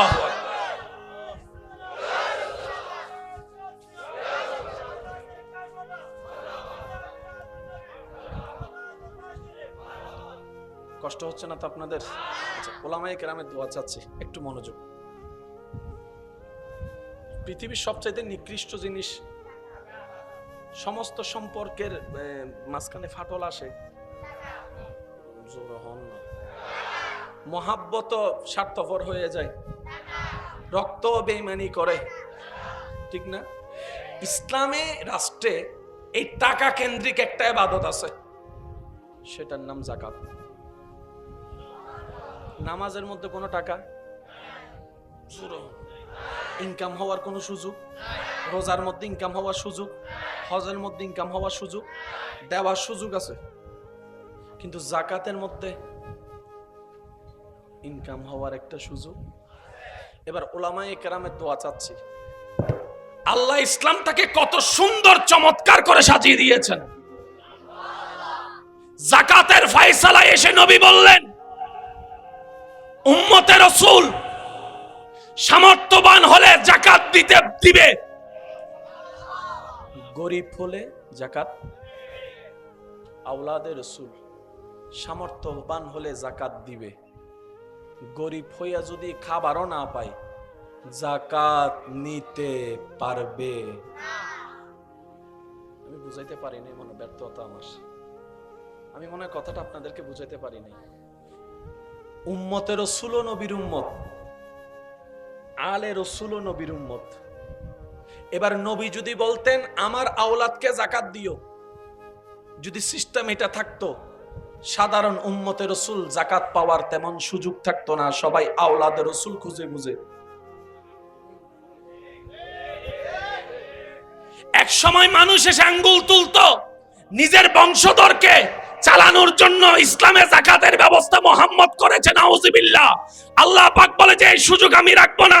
উম্মতে রাসূল সামর্থ্যবান হলে যাকাত দিবে, গরিব হলে যাকাত নিবে। আওলাদে রাসূল সামর্থ্যবান হলে যাকাত দিবে, গরিব হলে যাকাত নিতে পারবে না। আর রাসূলের বিধান, না যাকাত দেওয়া যাবে না যাকাত নেওয়া যাবে। বলেন সুবহান।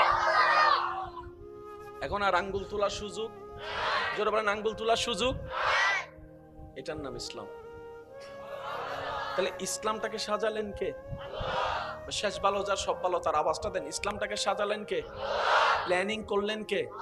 গোছালেন কে? সব কিছু করলেন আল্লাহ। কোন আল্লাহ? যার সিদ্ধান্তে বিন্দু পরিমাণ কোনো ভুল। এবার উলামায়ে কেরামের দোয়া আবারও চাচ্ছি।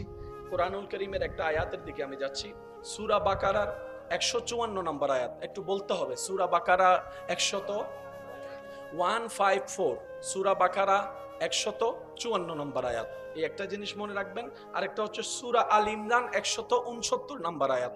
সূরা আল ইমরান 100, সূরা বাকারার 100, একটু সবাই বলি ভাইয়া, সূরা বাকারার 154, সূরা বাকারার 154 আর সূরা আল ইমরানের 169। এই দুইটা আয়াত মাথায় রাখবেন। আমরা মরা না জিন্দা? জান চলে গেলে, জোরে বলি জান চলে গেলে। এটা নিয়ে কারো কোনো দ্বন্দ্ব, সে যেই হোক, মরা মানি মরা, জিন্দা মানি জিন্দা। তো জিন্দা হওয়ার জন্য হার্ট চলতে হবে। চলছে জিন্দা।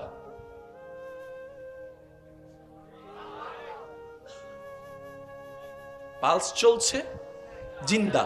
পালস নাই, হার্টবিট নাই, চোখের কম্পন নাই, নিঃশ্বাসের আসা যাওয়া নাই, মরা। এইটা নিয়ে কারো কোনো দ্বিমত আছে? একটু জোরে বলেন, কারো কোনো দ্বিমত আছে? কল্লা কেটে গেল, মরা। কলিজা বের হয়ে গেল, মরা। মাথার মগজ বের হয়ে গেল, মরা। কিডনি দুইটা বের হয়ে গেল, মরা। রক্ত সব বের হয়ে গেল, মরা। এই মরা নিয়ে কারো কোনো দ্বিমত। কিন্তু সেই মৃত্যুটা যখন রবের প্রেমে হয়, আরেকটু জোরে বলি, আরেকটু জোরে বলি, সে মৃত্যুটা যখন রবের প্রেমে হয়, রব বলে কল্লা কেটে গেল, মরা বইল না। আরেকটু আস্তে করে বলি, হল্লা হারিয়ে গেল, মরানো হইস। কলিজা বাইরে গেল, মরানো হইস। রক্ত বাইরে গেল, মরানো হইস। কিডনি বাইরে গেল, মরানো হইস। ক্ষত বিক্ষত হয়ে গেল, মরানো হইস। নিঃশ্বাস ন দেহিল, মরানো হইস। আল্লাহ মরারে মরা হইলে দোষ কি? আল্লাহর তো অবশ্যই দোষ আছে। আপনাদের মনোযোগ আছে? 5 জনের আছে, 10 জনের আছে। যাদের মনোযোগ আছে সবাই একবার বলি মারহাবা। আর একটু জোরে বলি।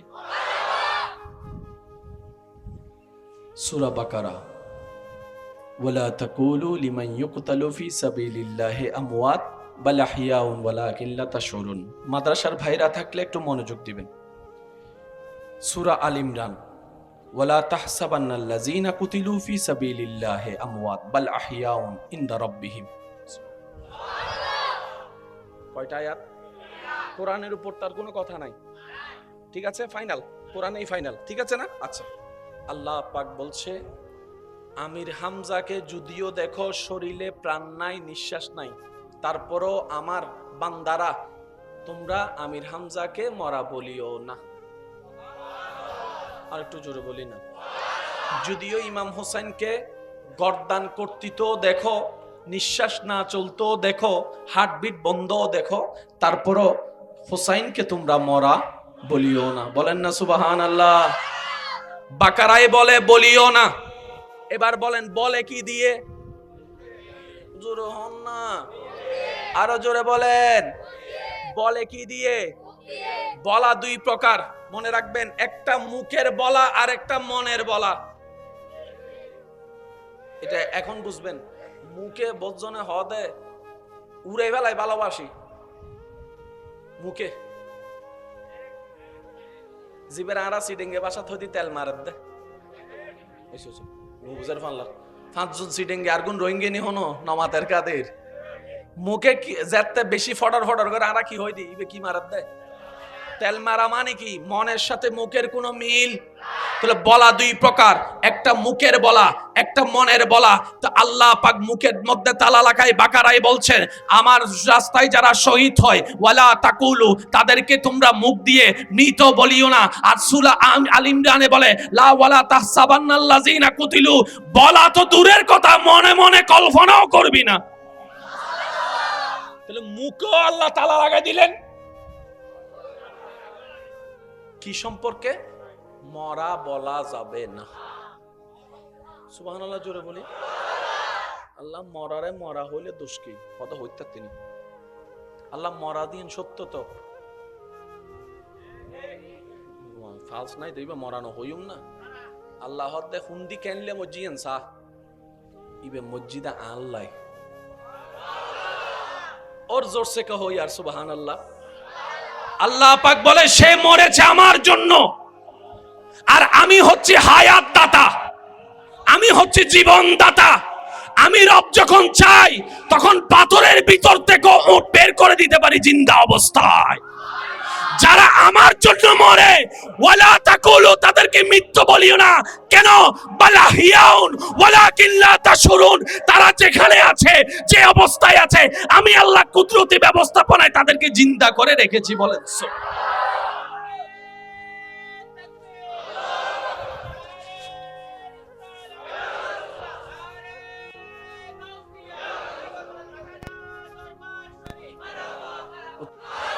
আপনাদের কোনো কষ্ট হচ্ছে না তো? একটু মোহব্বতের আওয়াজে বলি মারহাবা।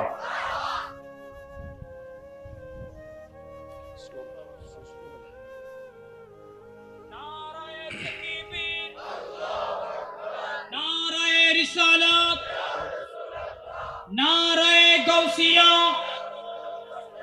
गौसुल आजम मजमंडारी, अहला दरबार शरीफ, बाबा जहरीर আগমন, বাবা জহরির আগমন। সম্মানিত উপস্থিতি,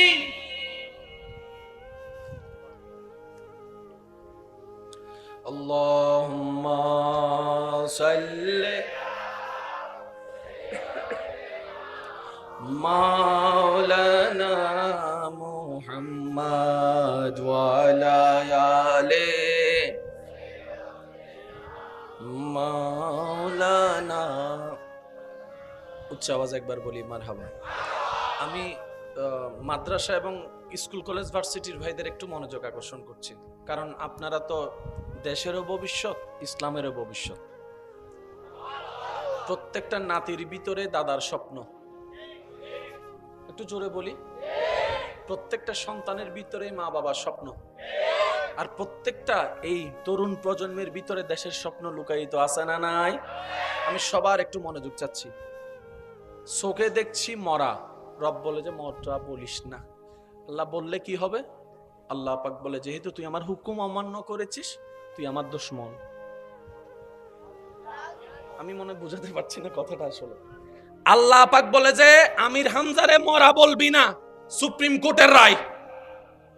এরপরও যদি আমি মরা বলি তাহলে আল্লাহর হুকুম ডাইরেক্ট অমান্য করলাম। আর আল্লাহ পাক বলে যে তুই আমার হুকুম অমান্য করছস, তুই আমার দুশমন। আর আমার দুশমন কখনো জান্নাতে যাওয়া তো দূরের কথা, এই সিটিং এ মানে বুঝবিলি তো, জান্নাতে যাওয়া তো দূরের কথা, দূর থেকে জান্নাতে তারাই যাবে যারা আমার রহমত পাবে। আর একটু জোরে বলি, আশা করি শব্দটা একটু খেয়াল করলে বুঝতে পারবেন। আল্লাহ পাক বলে জান্নাত সবাই চায়, আর জান্নাতে তারাই যাবে যারা আমার রহমত পাবে, যারা আমার রহমত পাবে।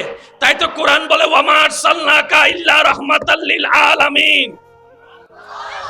রহমতের ভান্ডার আমি আল্লাহ নবীকে বানিয়ে দিলাম। সুবহান। মরা বলিও, মরা মনে করিও কেন? আল্লাহ পাক বলে বাল আহিয়াউন, তারা জিন্দা। এই জায়গায় গিয়ে আমাদের কিছু প্রবলেম হয়ে যায়। আর প্রবলেমটা কেন হয়? আমরা সবকিছু নিজের মতো করে বুঝতে চাই। আমাদের একটা বদ অভ্যাস কি, আমরা সবকিছু নিজের মতো করেই বুঝতে চাই। এই যার কারণে গিয়ে কোরআন হাদিসের সাথে আমাদের অনেক সময় বুঝাটা হয়। এবার আসেন উলামায়ে কেরামের দোয়া নিয়ে জিনিসটা একটু বোঝার চেষ্টা করি। সবাই মিলে আমার সাথে একটু বলতে হবে আল্লাহর কুদরত। বলেন, আওয়াজটা একটু বড় হবে। আল্লাহর কুদরত জিনিসটা কি? এক কথায় বুঝেন, ঘটনা বাস্তব, কিন্তু কেমনে হয়েছে আমরা কেউ জানি না। আবার বলি, আল্লাহর কুদরত মানে কি? ঘটনা বাস্তব, ঘটনা সত্য, কিন্তু কেমনে কি হয়েছে আমরা কেউ জানি। কারণ আমরা জানি চলার জন্য গাড়ি, গাড়ির জন্য চলতার জন্য ইঞ্জিন লাগে, ইঞ্জিনের জন্য তেল লাগে, এটা হচ্ছে আমাদের ব্রেন। কিন্তু আল্লাহ যখন চাই মেশিন ইঞ্জিন ছাড়া মেঘ চলাইতে পারে। এবার মেঘ কেমনে চলে কি জানি, চলে দিন না দিন। ও মেঘ, তুতুন চাক্কা আছে না, মেঘা হদ্দে চাক্কাই বেকি আর কেন জোর হম পরিভূত। তুতুন ইঞ্জিল আছে না, হদ্দে ইঞ্জিলি বেকি। তো সলর কেনে হদ্দে সালন্যে সলাদ দে সলিদ্দি। ইবের নাম কুদরত। কুদরত মানে কি বুঝতে পারছি? ঘটনা বাস্তব, কিন্তু কেমনে হয়। আর যদি আপনি এখন আমাকে বলবেন ভাইয়া এটা বিজ্ঞানে ব্যাখ্যা আছে, আমি বলবো বিজ্ঞানের ব্যাখ্যাটাও অপূর্ণ। রবের কুদরত বুঝার মতো জ্ঞান আমরা যাই করি কল্পনা করে বলি। সেজন্য বিজ্ঞানে 10 বছর আগে একজন একটা বলে, একই বিষয়ে 10 বছর পরে আরেকজনে আরেকটা বলে। মডার্ন যত হবে ততই সবকিছুর পরিবর্তন হবে। কথা বলেন ঠিক কিনা? তাহলে আল্লাহর কুদরত মানে কি? ঘটনা বাস্তব, কিন্তু কেমনে কি হয় আমরা জানি। মেঘ আল্লাহর কুদরত, খুঁটি ছাড়া আসমান আল্লাহর কুদরত। সুবহানাল্লাহ বলতে হবে। আচ্ছা, পাহাড় আছে, পাহাড় সবগুলা মাটি না? আমাদের দেশে যেগুলো পাহাড় সবগুলো কি? এবার আপনি আমি সবাই মিলে ধরেন 10 বছর এখানে একটা মাটি জমাই, স্তূপ বড় হবে।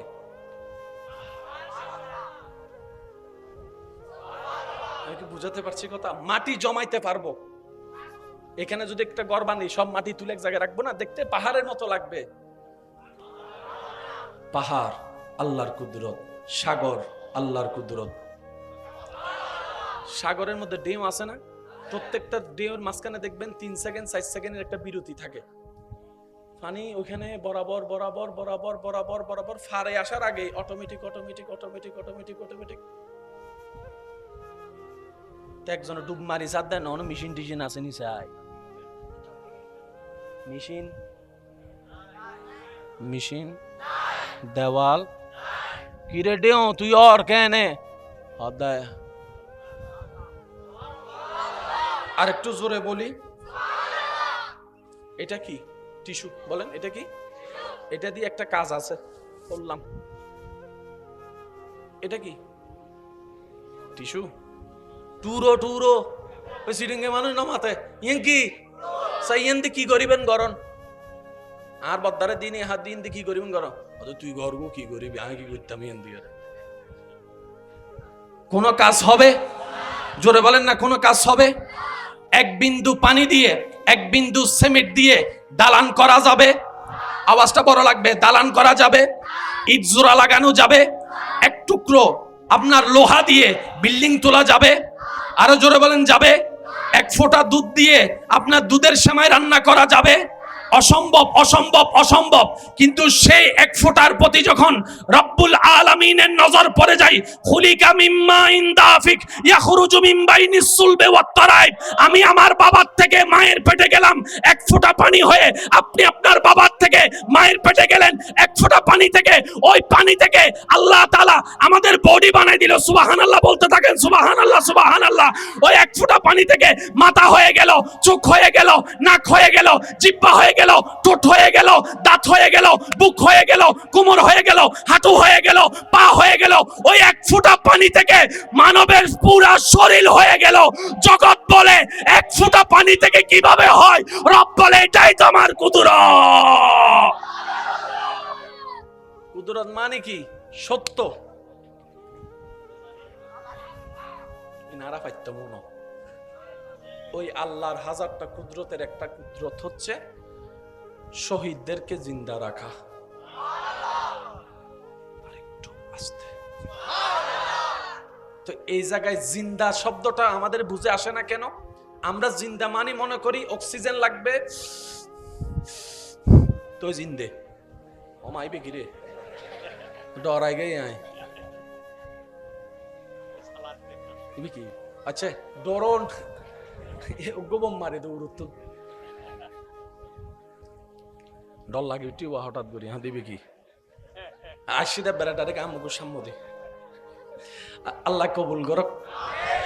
এই সাইডের হানিয়ে না ঠিক আছে ইয়েন বয়রা ফানলা রিকের কি নুন ইদ্দে তাল্লা হইতে আল্লাহ কবুল করক। সিডেঙ্গের তো আওয়াজ আছে মেজবাইন্য গরু গুস্ত হাইন্য মানুষ না নবা আওয়াজ হবে কি ঠান্ডা হইলে চলিব না। একবার হয়েছে মার হাবা ওই আবার শুরু হবি আর কেন জোর হ মার হাবা। যারা বিয়াতা আসন ইতার একবার হন মার হাবা, যারা বিয়াতা আসন ইতার একবার হন মার হাবা। আওয়াজ হবে বড় ওই বিয়াতাও মাঝখান দিয়ে ঢুকি গিয়ে দিই বিয়াতা ইয়ারে সে বেগুন একবার হন মার হাবা। আর একটু জোরে বলেন মার হাবা। আল্লাহ কবুল করুক। একটু বুঝবেন জিন্দা থাকার জন্য অক্সিজেনের দরকার, নিঃশ্বাস নেওয়ার দরকার। এখন একটা মানুষকে যখন আমরা মাটির মধ্যে কবরে ঢুকাই দিই আমাদের বিবেক বলে হাউ ক্যান পসিবল, কারণ অক্সিজেন তো ঢুকে। এবার একটু জিনিস বুঝেন, মায়ের পেটে কি আমরা ছিলাম না? ভাই বলেন না ছিলাম না? মরা নাকি জিন্দা? জোরে বলি মরা না জিন্দা? নিঃশ্বাস কি নিতে পারছি? নিঃশ্বাস কি নিতে পারছি? কারণ যারা বিবাহিত তারা জানে সন্তান যখন মায়ের পেটে থাকে, আচ্ছা তাহলে কেন শেষ হোক তারপর আবার হইম দেরি।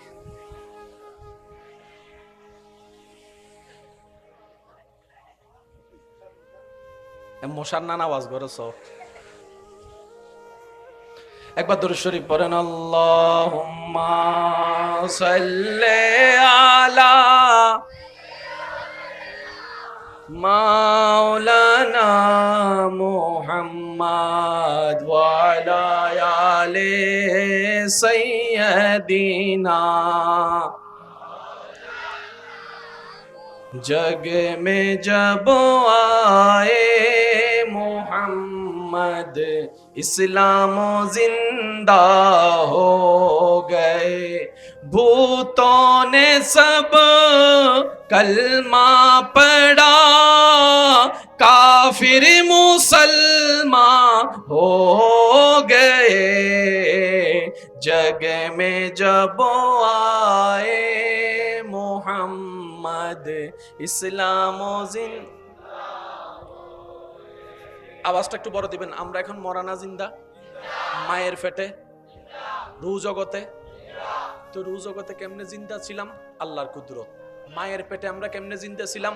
আল্লাহর কুদরত। এখন কিভাবে জিন্দা আছি? আল্লাহর কুদরত। কবরে কিভাবে জিন্দা থাকবো? আল্লাহর কুদরত। হাসরে কিভাবে জিন্দা থাকবো? আল্লাহর কুদরত। জান্নাতে কিভাবে জিন্দা থাকবো? আল্লাহর কুদরত। জিন্দা আছে সেটা জানি, কেমনে? একটু জোরে বলতে হবে, কেমনে? জানে কে? ফায়সালা শেষ, মনে থাকবে ইনশাআল্লাহ। তা আমাদের দায়িত্ব কি? জিন্দা মানা। এটা নিয়ে যুদ্ধ করার দায়িত্ব আমাদের। আল্লাহ পাক বলে যে আমি জিন্দা রাখতে পারি, তোর বিশ্বাস আছে? আমরা বললাম যে আল্লাহ আছে। আল্লাহ পাক বলে যে তাহলে মাইনা নে। আমি আমাদের কাজ কি? মেনে। একটু জোরে বলে, আমাদের কাজ কি? এবার আসেন, শহীদ জিন্দা। সেই শহীদ যার কথা শুনে রবের প্রেমে শহীদ হয়েছে, শহীদ জিন্দা, সেই নবী, সেই নবী তু জিন্দা হে ওয়াল্লাহ, তু জিন্দা হে ওয়াল্লাহ, তু জিন্দা হে ওয়াল্লাহ, মেরে চশমে আলম সে চুপ জানে ওয়ালে। জিন্দা কিভাবে? জোরে বলেন না। এবার চমৎকার একটা আয়াত। আমরা একটা দোয়া করি না, আল্লাহ রিজিক বাড়াই দাও। রিজিক দাও। রিজিক মানে কি? বেশিরভাগ মানুষের হবে রিজিক মানে ইবেরি। তো হনুজুরু যদি হনুমিককে যাইয়ারে দোয়া করে আল্লাহ ইতারে করে রিজিক বাড়াই দাও, তার মানে কি? আল্লাহ গত বছর তারারে তুই 50 বস্তা চল দিও, এই বছর 100 বস্তা করে দাও। অর্থ ইয়েন না। রিজিক মানে আল্লাহর প্রত্যেকটা রহমত। আর একটু জোরে বলি, রিজিক মানে আল্লাহর প্রত্যেকটা। রিজিকের জন্য দোয়া করা মানে আল্লাহ তার চোখের দৃষ্টি তুমি আরো বাড়ায় দাও, আল্লাহ তার জ্ঞান তুমি আরো বাড়ায় দাও, তার শরীরটা সুস্থ করে দাও, তার ইনকামে বরকত করে দাও, তার খাবারের মধ্যে বরকত করে দাও, তার পরিবারে বরকত করে দাও, তার সন্তানে বরকত করে দাও, তার সন্তানের স্বভাব চরিত্রের মধ্যে বরকত করে দাও, তার ইবাদতে বরকত করে দাও, তার নামাজে বরকত করে দাও, তার রোজায় বরকত করে দাও, তার সম্পদে বরকত করে দাও। আল্লাহ তার জন্য তুমি যত ধরনের রহমত রাখছো সব রহমতে বরকত করে দাও। এটার নাম কি? রিজিক। একটু সবাই বলি, এটার নাম কি? এটার নাম কি? আমির হামজাকে নিতর দেহ পড়ে আছে, আল্লাহ পাক বলে যে মরা বলিস না, কারণ আমার প্রেমে মরছে। তো যে আমার প্রেমে পড়ে সে মরা না, জিন্দা। এবার আসুন, আমি 2 মিনিট নিয়ে আপনাদের কষ্ট হবে না তো? সূরা আল ইমরানের 169 নম্বর আয়াত, বাল আহইয়াউন, তারা জিন্দা। আল্লাহ কোথায় জিন্দা? আল্লাহ পাক বলে ইনদা রাব্বিহিম, আমি আল্লাহর কাছে জিন্দা। আল্লাহ ওনার দেহ তো আমরা মাটিতে এনে রাখছি। আবার বলছি, সূরা আল ইমরান 169 নম্বর আয়াত, ইনদা রাব্বিহিম, আমি রবের নিকট তারা জিন্দা। শুধু জিন্দা নয়, ইউরজাকুন, আমি আল্লাহ প্রতি মুহূর্তে তাদেরকে রিজিক দিচ্ছি। আর একটু জোরে, এটা দেখা যাচ্ছে আপনাদের এখানে? দেখা যাচ্ছে? ইউরজাকুন, প্রতি মুহূর্তে আমি আল্লাহ তাদেরকে রিজিকও দিচ্ছি। তোরা তো মারা বাইবা বসে রইছস, আমি রিজিকও দিচ্ছি। তো দুনিয়াতে যতক্ষণ থাকে ততক্ষণ খাবারের দরকার। একটু জোরে বলি না রে ভাইয়া। দুনিয়ায় যতক্ষণ শরীরে সুস্থ শক্তির জন্য খাবারের দরকার, তো কবরে তো খাবারের দরকার নাই। 5 ওয়াক্ত নামাজ আছে না? এটা কতক্ষণ পর্যন্ত? যতক্ষণ নিঃশ্বাস বের না হয় ততক্ষণ পর্যন্ত নামাজ। কবরে গেলে কিন্তু আপনার নামাজ পড়ার সুযোগ, জান্নাতে নামাজ পড়ার সুযোগ, কারণ আমলের জায়গা হচ্ছে দুনিয়া। আর একটু জোরে বলি না রে ভাই। আমরা দুনিয়াতে যে আমল করছি হাসরে সেটা আমাদের শুধু সাবমিট করতে হবে, আল্লাহ এটা এটা করছি, এটা এটা করছি, এটা এটা করছি। আল্লাহ পাক বলছে ইউরজাকুন, তারা যেখানে আছে আমি আল্লাহ রিজিক দিচ্ছি। আল্লাহ রিজিক কেনে আই তো নবুজির, আল্লাহ হদ্দে আর কুদরত বিশ্বাস করস না, আল্লাহ গরিত হদ তুলে মানিল। বেশি গাইটু ন যাইস সিরিঙ্গা হতা বুঝিত পাইলে কেন মজা হইতো দেরি। ওরা বেশি গাড়া গাড়ি ন করিস, জিয়ান্দররি এনো যাইবো, নিজু সালাও যাইবো, আমও যাইবো, সালাও যাইবো। বেগিনত নাগনু ঢুকাইস সিরিঙ্গা হতা কি হতে হতে জিও তো নাগনু ঢুকাইস। না খাড়া যাবে হই একজনে যেহেতু নাড্ডু ঢুকাইছে নাড্ডু পেলে কি যাব এতাল্লাই হতে মুসলমান কিনলে হয় আমান্তু কোন কারণ ছাড়াই মেনে নিলাম। মুসলমান কিভাবে হয় ঈমান কিভাবে আমান্তু তার মানে কি কোনো প্রশ্ন নাই দাড়ি নাই কমা নাই আল্লাহ তুমি বলছো নবী বলছে কোনো প্রশ্ন নাই আমান্তু মেনে নিলাম তুমি বলেছো নবী জিবরাইল আছে আমরা আমান্তু মেনে নিলাম সুবহানাল্লাহ একটু বড় আরেকটু জোরে নবী আপনি বলেছেন জিবরাইল আছে না দেখে আমান্তু মেনে নিলাম ইসরাফিল মিকাইল আজরাইলের কথা বলেছেন আমান্তু মেনে নিলাম পুলসিরাতের কথা বলেছেন শুনেছি চুলের চাইতে চিকন কুরের চাইতে দার আমাদের পা কিভাবে পুলসিরাতে ডাকবে ব্রেন বলে অসম্ভব কিন্তু মুসলমান আমরা আমান্তু মেনে নিলাম আরেকটু জোরে বলি নারায়ে তাকবীর নারায়ে রিসালাত নারায়ে গাউসিয়া আল্লাহ দরবার শরীফ